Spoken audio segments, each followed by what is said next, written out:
yéen a ko doon laaj yegsi na jaaxle jeex na location day jeex ci mim réew ak social shopping immobilier indi leen ay parcelles ka fële ca Mbey nekk ci région de Dakar quelques kilomètres de Lac Rose da ngay prononcer rek daal di dugg ca VDN 3 bi waaw li nga neex ba dàkk neex teg ci nag parcelles yi ay prix yu imbattable prix yu xéwale maa la ko wax de type de papier délibération mairie ci social shopping immobilier ci xéwal rek lay dox kon nag woote leen gaaw ci 77 417 77 40 wala ci 33 835 08 67 mani Mbey ku fa am ay parcelles looy wax xanaa neex.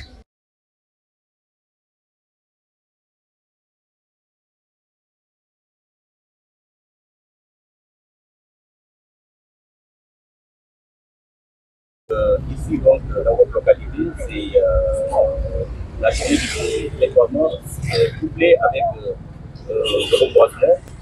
Quelle importance donnez-vous à cette action? Merci. La symbolique, vous l'avez dit, c'est un acte très symbolique pour nous autres maires, premiers magistrats des collectivités territoriales, de répondre à l'appel du président de la République, son Excellence Bassirou Diomaye Diakhar Faye. C'est un appel qui a retenti à Cambérène et c'est un truchement, un instrument qui a été pris pour donner du contenu à l'environnement et le cadre de vie au niveau de Cambérène. Donc, globalement, je l'ai dit tout à l'heure, c'est un acte très fort et nous pensons que la réussite qui est recherchée à travers cet appel, cette vision, c'est que chaque Sénégalais et chaque Sénégalaise puisse en faire sa propre affaire. Et c'est pourquoi nous avons mobilisé les équipes de la commune, les services de l'État qui se déploient au niveau de la commune pour traduire en acte concret cette journée du 6. C'est l'occasion pour nous aussi de remercier et de féliciter les nouvelles autorités de la République, son Excellence et son Premier ministre, pour les actes qui sont en train de poser au niveau du Sénégal et qui peuvent être impactants pour le développement. Donc c'est vraiment avec plaisir qu'on reçoit ces messages et c'est une occasion pour nous d'en profiter pour mobiliser nos compatriotes à l'échelle locale pour que un Sénégal propre, Seetal Sunu Réew, puisse se traduire en actes très concrets. C'est un plaisir de recevoir le ministre du Travail qui nous a trouvés sur le terrain. C'est une surprise, une agréable surprise pour nous. Monsieur le préfet est accompagné de monsieur le préfet de Dakar et monsieur le sous-préfet de l'arrondissement des Parcelles. Donc c'est véritablement une tradition aussi à Cambérène. C'est véritablement un geste qui est répété régulièrement et nous avons profité justement de cet appel pour remobiliser nos équipes autour de l'environnement au niveau local. J'espère que cela sera le cas partout dans le Sénégal parce qu'en réalité, le président l'a fait, le geste symbolique qui consiste à tenir le balai, à tenir les brouettes. Et je pense que ça doit être un geste pour tout Sénégalais et pour toute Sénégalaise. Je pense que c'est comme ça qu'on va véritablement réussir le pari d'un environnement sain et d'un cadre de vie amélioré. commencé ko ci xalif général bi di nuyu notabilité dëkk bi yëpp mbégte la ñu am tey bi ñu déggee le président lancé l'appel Seetal Sunu Réew bu nekk concept vision bu am solo ñu ni kat dinañ ànd ak Cambérène li mu am yëpp ci ay doom ci ay jeunes pour accompagner traduire vision boobu ñu def ko mu nekk acte concret fekkoon nañu nag ñu am ay initiative yu bari ci environnement bi mais appel boobu dafa mel ni daf ñu joxaat énergie pour ñu remobiliser waat équipe yëpp et loolu moo waral tey au niveau de Cambérène équipe municipale beeg Sonaged FERA on a mobilisé tout le monde pour seetal dëkk bi mais en même temps profiter aussi ci pré-saison hivernale bi def plantation reboisement parce que jàpp naa ni loolu mu wax monsieur le président ku nekk da nga ci war a bay sawar pour que vision boobu mënoon nekk réalité dans le Sénégal jàpp naa ni loolu mooy suñu wareef en tant que maire maa ngi ci lancé aussi appel à tous les maires du Sénégal di gërëm di sant le ministre daf ñu fekk ci terrain bi préparé wuñ ko woon ànd ak le préfet ak le sous-préfet donc loolu ñu ngi koy rafetlu di ñaan lu mel nii sax ndax mooy defar Sénégal.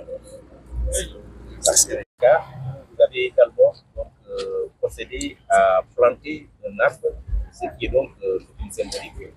Dites-nous l'importance de l'arbre. Bon xanaa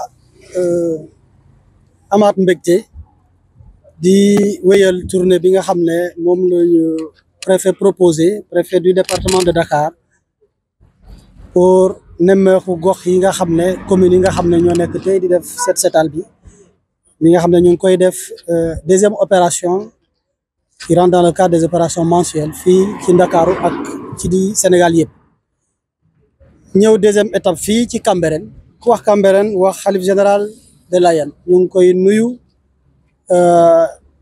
koy nuyu bu baax a baax a baax di am mbégte nag monsieur le maire dalal ñu ak le sous-préfet de l'arrondissement de Parcelles Assainies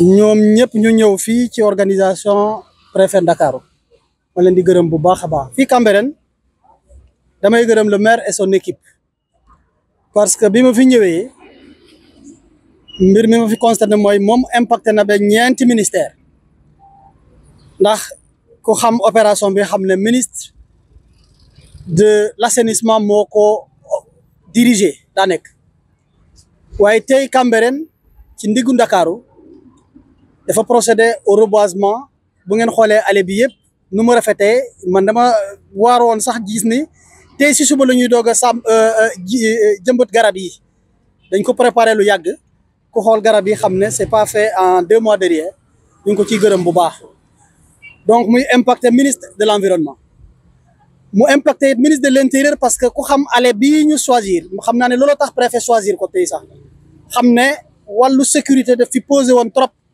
xool leen nu mu rafetee ku xamoon bi xam ne ay remorque moo fi daan gaare avec insalubrité boo xam ne ku jàdd rek tuur ndox tey ça ne s'est pas fait aujourd'hui appel président de la République dafa ñëw fekk ay initiative fii loolu nañ ko wax yàqu ci dara ñu ko ciy gërëm bu baax a baax mu war a wéyal loolu beneen ministère bu mu impacté mooy ministère de la jeunesse et même de l'éducation parce que ay ndaw ay xale yu ndaw lañ fi fekk c'est très symbolique nga jàngal xale set ci biir set ci biti dama koy faral di wax sénégalais boo koo dem këram ñaari yoon lay fobere këram suba ak ngoon sénégalais mooy nit koo xam ne 3 yoon lay sangu ci bés bi waaye këram dafa set waaye biti moom dafa xaw a demee neneen donc ku nekk bu jàppee ne mbedd mu ñu bokk moom ñëpp moom la ñu war a gën a jox akam defe naa féppay set donc tey kontaan naa trop bi ma ñëwee fii Cambérène jëmbat garab man dama foogoon sax Casamance laa nekk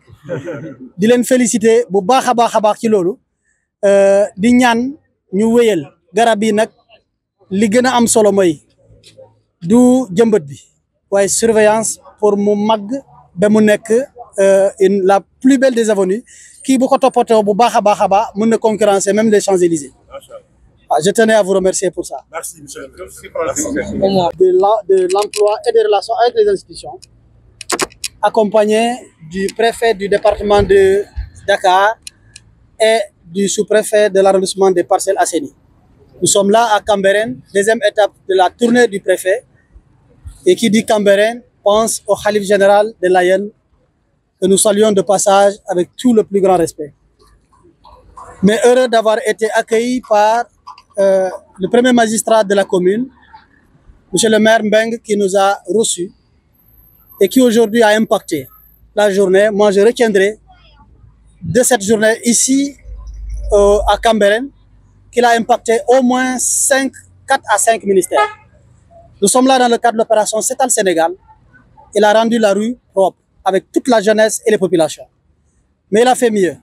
Aujourd'hui, il a planté tout le long de l'avenue de très beaux arbres et qui méritent et qui nous inspirent l'espoir quant à la propreté. Donc, il fait pour le ministre de l'Environnement sur ce coup-là.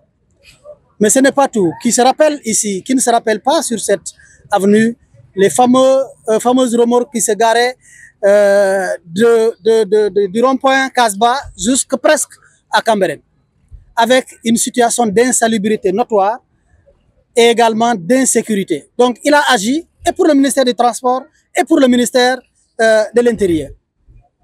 Et ce n'est pas tout. Il a associé toutes les couches de la population, dont la jeunesse. Et c'est sûr qu'il y a des élèves. Donc, c'est l'éducation qui impacte. Parce que la propreté longue durée, c'est cela à laquelle le président de la République nous appelle. Le mot d'ordre de cette opération, c'est que ça ne soit pas une opération coup de poing. Ça soit une opération qui s'inscrit dans la continuité, une opération qui s'inscrit en nous-mêmes et que ça devienne un réflexe. La propriété n'est pas un choix. Mais il a encore agi pour le ministère de la Santé. Parce qu'il dit propriété, dit également ministère de la Santé. C'est l'occasion de féliciter tous les travailleurs de la SONAGED. En ma qualité de ministre du Travail, je suis fier des travailleurs de la SONADED et de toutes les équipes qui les accompagnent, les sapeurs-pompiers, la police, mais également le service d'hygiène. Bravo à eux. La main dans la main, le Sénégal sera propre. Chacun propre chez soi, le Sénégal propre partout. Il y a l'aspect environnement que vous avez.